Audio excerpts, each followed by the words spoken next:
insert one.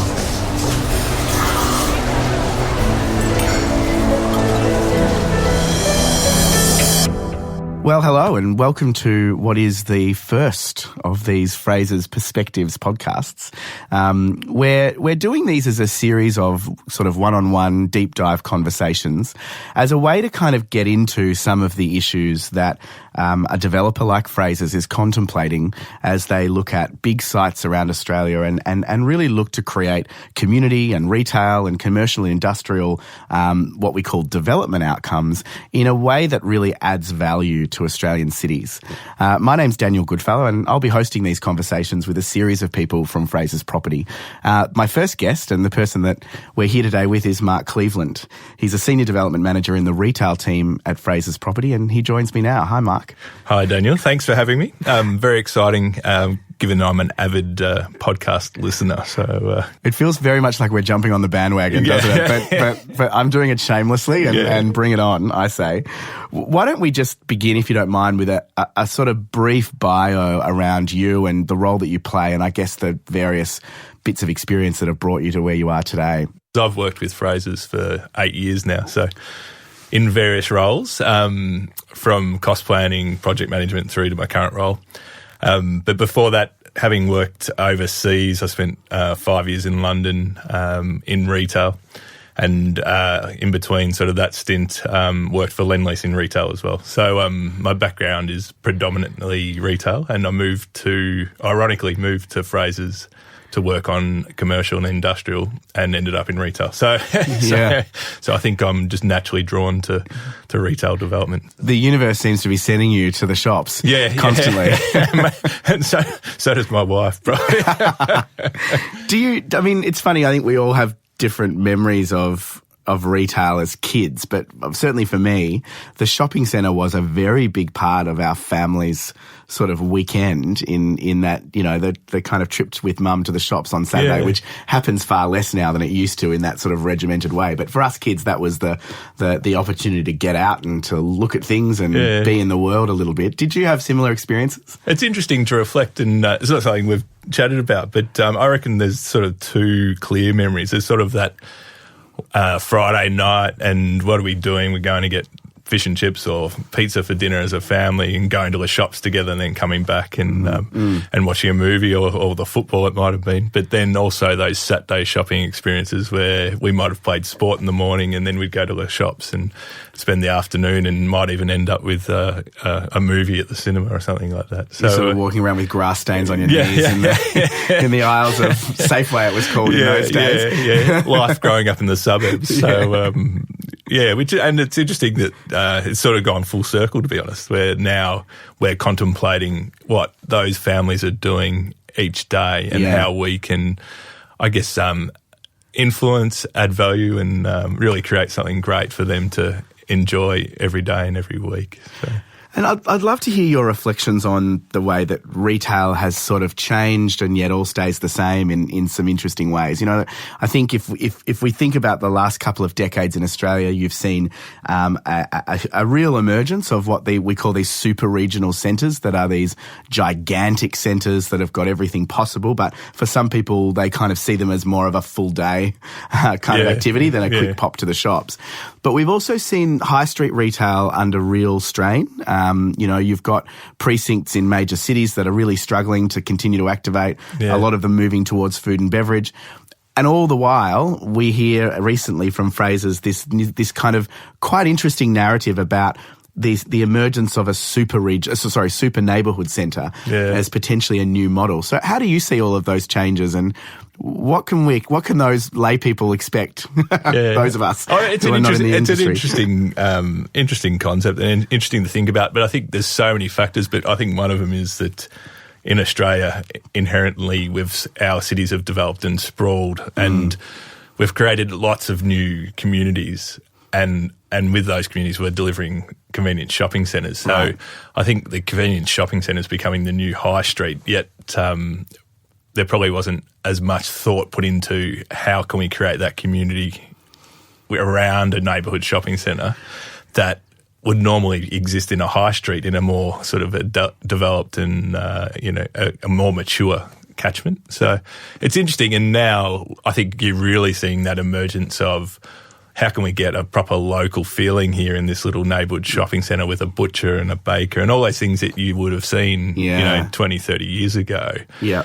We're trying to find that again, I think, and really create that true, I guess, soul and heart and soul of a new community as we develop and continue to grow with our population in Australia. That's a really interesting way to think about it. So, in other words, you're saying that as suburbs have sprawled, that idea of walking down to the high street that you see in inner city areas is still sort of kind of possible, becomes not really realistic. And so when you contemplate the idea that you've got families that are going to inevitably get in the car to go and do their convenience shopping, then you're talking about a very different looking built form. Yeah, you need car parking, and it's better to centralise things, and suddenly you can create interior arcades that have air conditioning and the rest of it.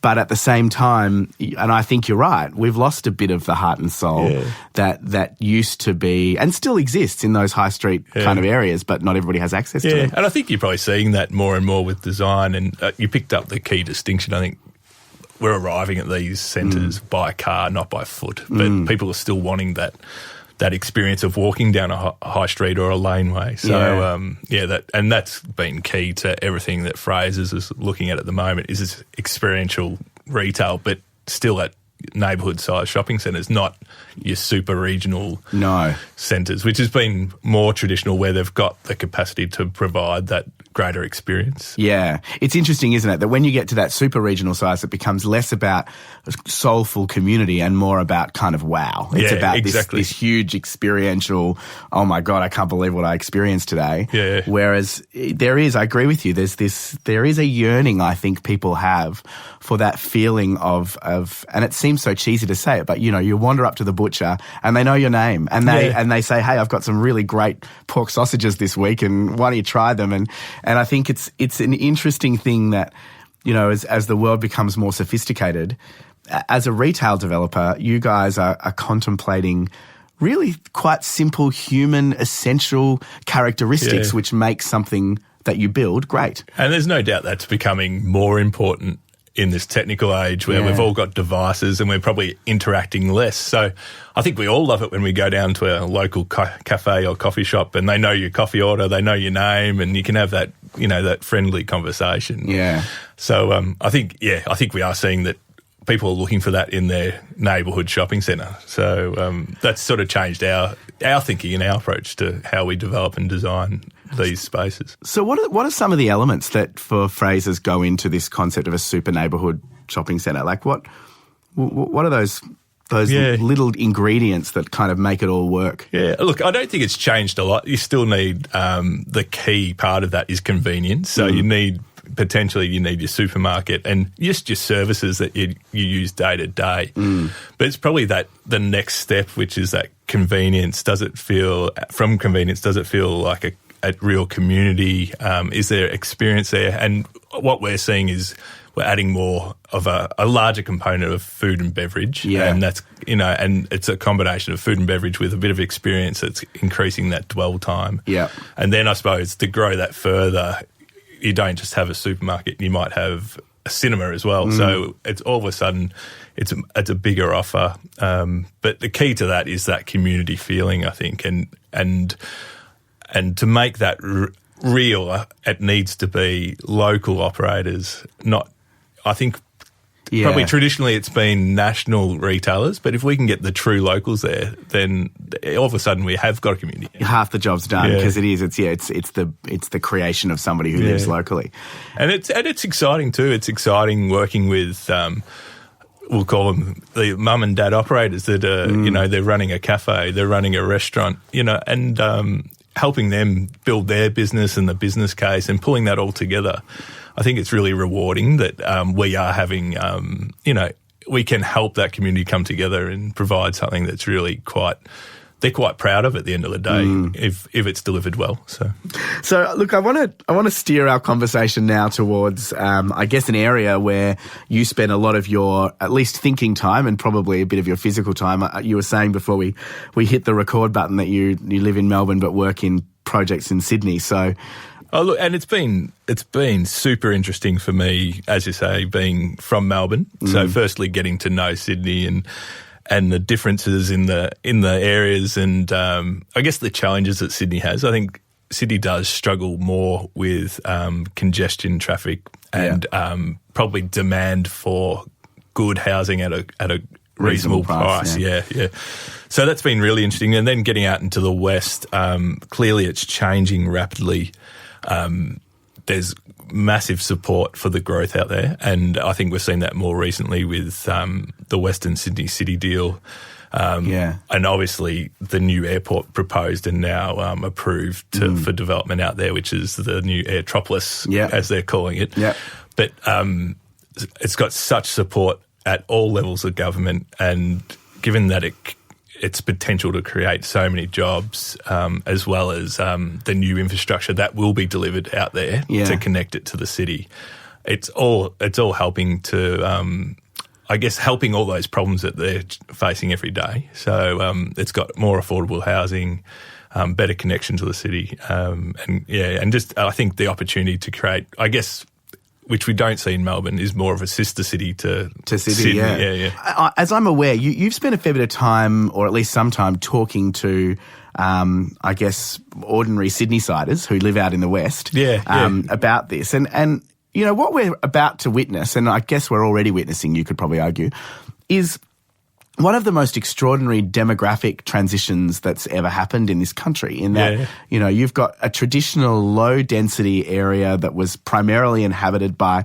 you know, Anglo-Australians, you would call them. Yeah, absolutely. And suddenly you've got this enormous new migrant influx. Now, the initial thought that some people have is, wow, that could be a recipe for disaster. Yeah. And yet that hasn't been your experience, right? No. Yeah. And we have been really fortunate in the development of the site.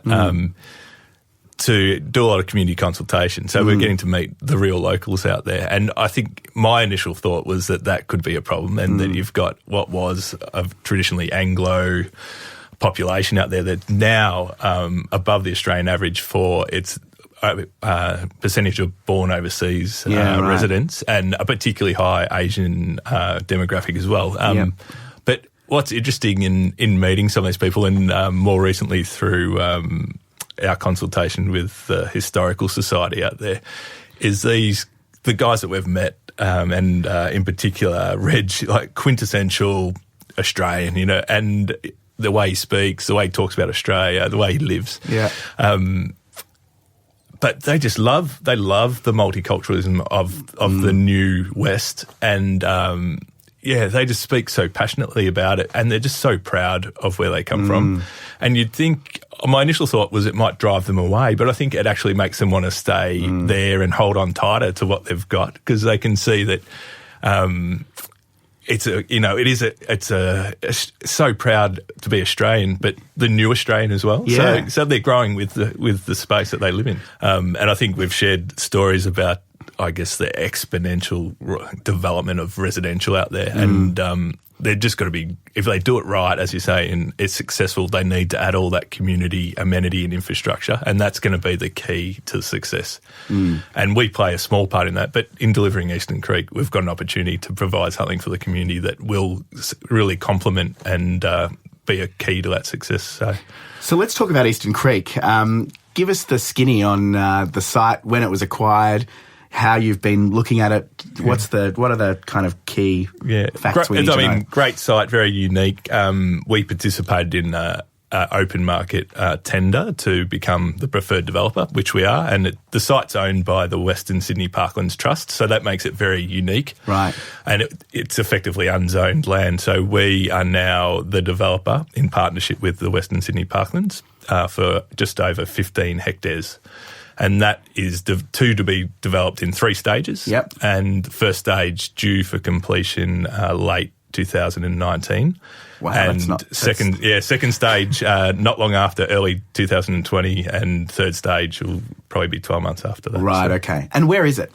So it's right on the junction of the M7 and the Great Western Highway. So it's adjacent to what is the Rooty Hill. So right near the Rooty Hill RSL. Right. And it's effectively Eastern Creek, and it's right in a hub now that's become quite well known for recreational uses and becoming a bit of a tourist destination. You've got the motorsport home there at Eastern Creek. Yep. You've got now the new Western Sydney Zoo, which is proposed and approved. We've also got the international sporting complex that Blacktown have set up, and that's home for the AFL team, the Giants, so the Western Sydney Giants, also the Wanderers in the soccer and other uses, as well as, I guess, the epicentre that is the Rudy Hill RSL. Yeah.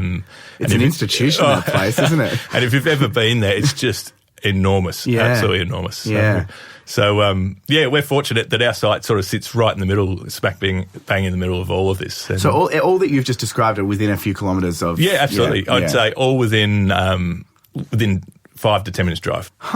So tell us about the site was acquired 18 months ago. How do you go about working out what you're going to do with a site like this? How does it all go from an idea to a plan? A great question. And it's a site that came to us with a pre-existing approval. So it's got approval for just under 53,000 square metres of retail floor area, which is broken up into about 10,000 square metres of, I would call, core retail, so a convenience shopping centre, and then a mix of bulky goods and large format retail.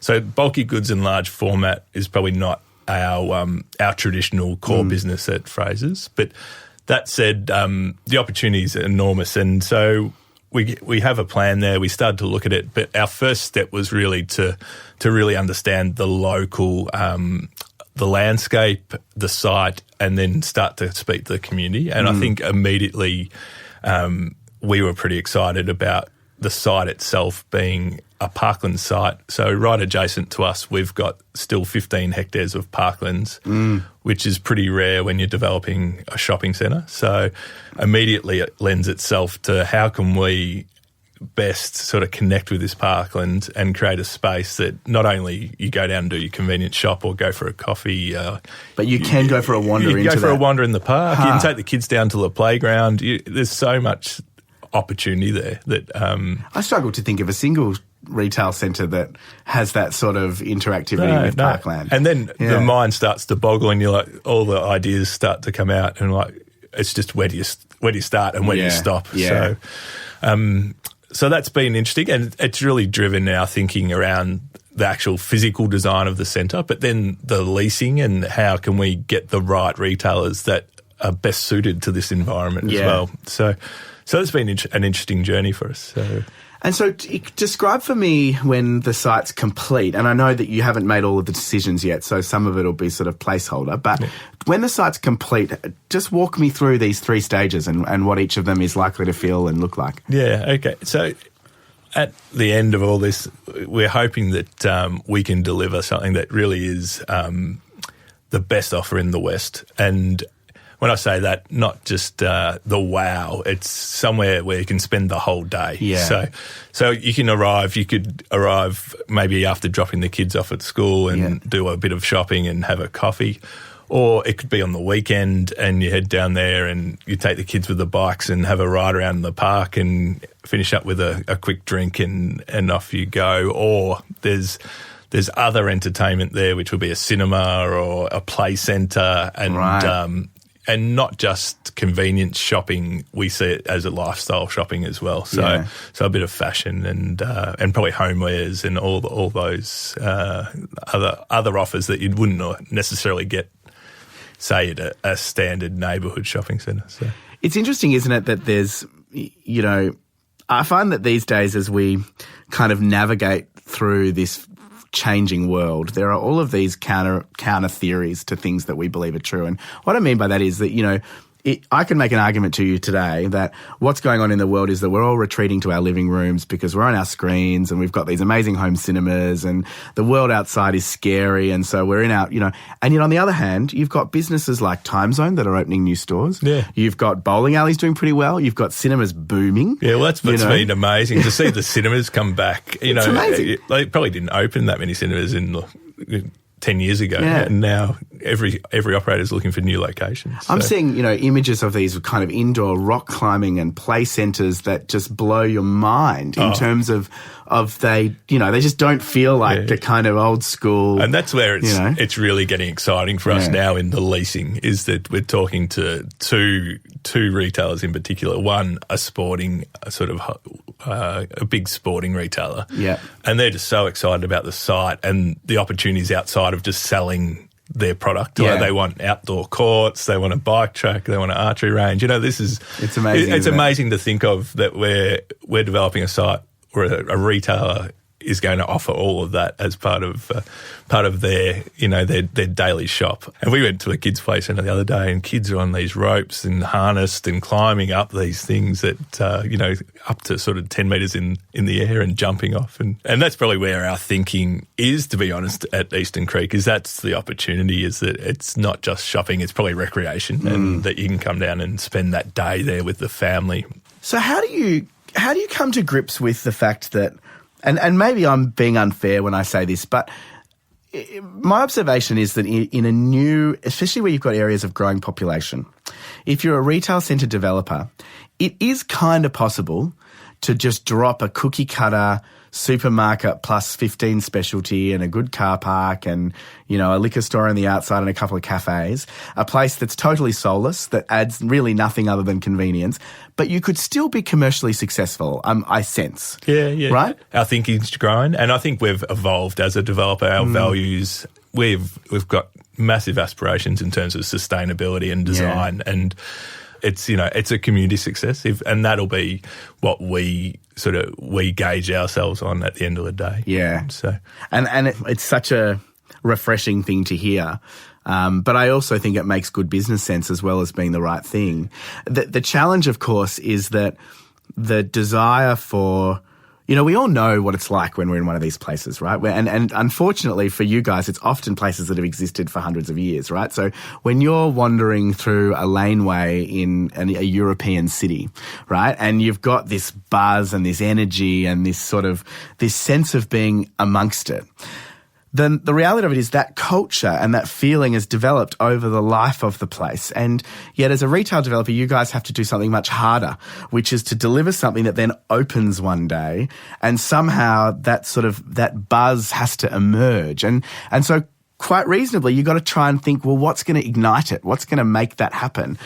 How the hell do you do that? And that's what keeps you awake at night, I think.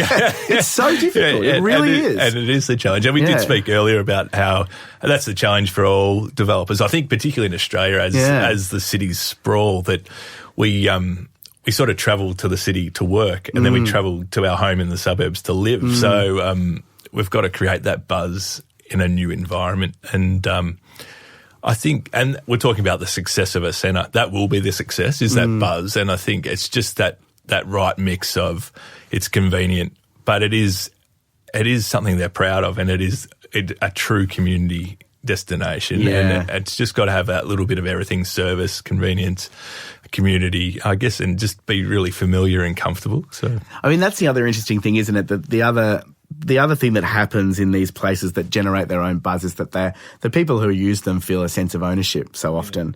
And one of the big trends, as I understand it, is that as a retail developer, you're starting to think about, well, are there civic uses as well? Do we open up space in the centre for community groups and the local council to activate and other things like that? And that has a potential to really change the game, I think. Yeah. And that's, I mean, when we talk about sort of our thinking and success, I mean, even a few years ago, we weren't talking about this in the same conversation as developing a shopping centre, but now we're talking about urban farms and market gardens. We're talking about event spaces that the local schools can use out of hours. And we're starting to, think much, much broader than just putting some shops and getting some turnover and generating some profit. And that's what's exciting. Because and as much as it sounds a little bit corny, but in speaking to the community, you really become so engaged in what you're doing out there. Totally. And you can just feel how excited they are and how proud they will be if you get it right. Yeah. And that's really great. It's amazing, isn't it, the impact of a single conversation with a single person. Yeah. That when it's the end user, when it's the person that you're creating something for, we we get wrapped up in our own sophistication of, oh, well, let's get so-and-so research company to tell us the answers versus just having a chat with somebody and saying, what are your thoughts about this area? What do you wish was here? Yeah, you know? and when we spoke the other day, Daniel was speaking about what will make it a success, and I think you could quite easily take those numbers that you get from whichever consultant to provide you on what will work. Yeah. But then we have one conversation on Community Consultant Day number 1, and they're like, we just really want a nice place where we can go and have our special night out in our local area, because they just leave the area because they haven't got that at the moment. Yet, if you look at the numbers, there's plenty of restaurants for them to go to. Yeah. But they just want something that feels a bit more special, a bit more elevated, a bit more of an experience. Yeah. So if you didn't have that conversation, you'd never know, and you'd probably just dismiss it at the first hurdle. So I guess just to wrap up, tell us what you're working on with Eastern Creek right now, and what people can expect to see in this next year or so. What's going to happen? Yeah, so it's a pretty exciting time for the project team at the moment. We're literally days away from getting our planning approval, so that will kick off the construction or delivery phase. So we'd expect to be for stage 1 on site in the next few months and targeting to open around September next year. So, gosh, that's ambitious. It's amazing to think that. Have you broken ground? No, we haven't. Wow. So it all happens really quickly from here, which is also one of those things that's quite scary, is that we've got a lot of leasing to do. There's still design that's not quite finalised, and then there's a lot of big thinking still happening in terms of what else can we do that will make this great and will make this a success. So we're still looking at market gardens. We're talking to different retailers about elevated offers, which might mean design changes. But yeah, it's an exciting time, and the team's really pushing hard to get that centre open for late next year. But that's not all that we're working on. We're looking at stage 2 and trying to make sure that we can open that pretty quickly after. Yeah. But, and that's where this potential sporting retailer / focus might be. Yeah, and that's been really exciting for us, and hopefully that all works out, and they'll be a great anchor for that centre, and they're a really community-focused retailer, which is just key to the success of that stage 2. So that's great. And then is stage 3 where the cinema may be, and where? Yeah, so stage 3 is much, much bigger. So in the first 2 stages, we'll land 20,000 square metres overall, but stage 3 will be 30,000 square metres. So, and it's really adding on what we've got there, and it's bringing all that entertainment to the complex. So it's exciting again that we might have a cinema, we might have a time zone, a bowling alley, and maybe some of those other crazy things that the kids love to do, like the indoor skydiving, the roller coaster, indoor, outdoor, the rest of it. Well, we won't make any promises, and by the sounds of it, you've got plenty to do, so I'll let you go. But Mark, thank you. You've been the first guest, and a great way to start. Well, thank you for having me, Daniel.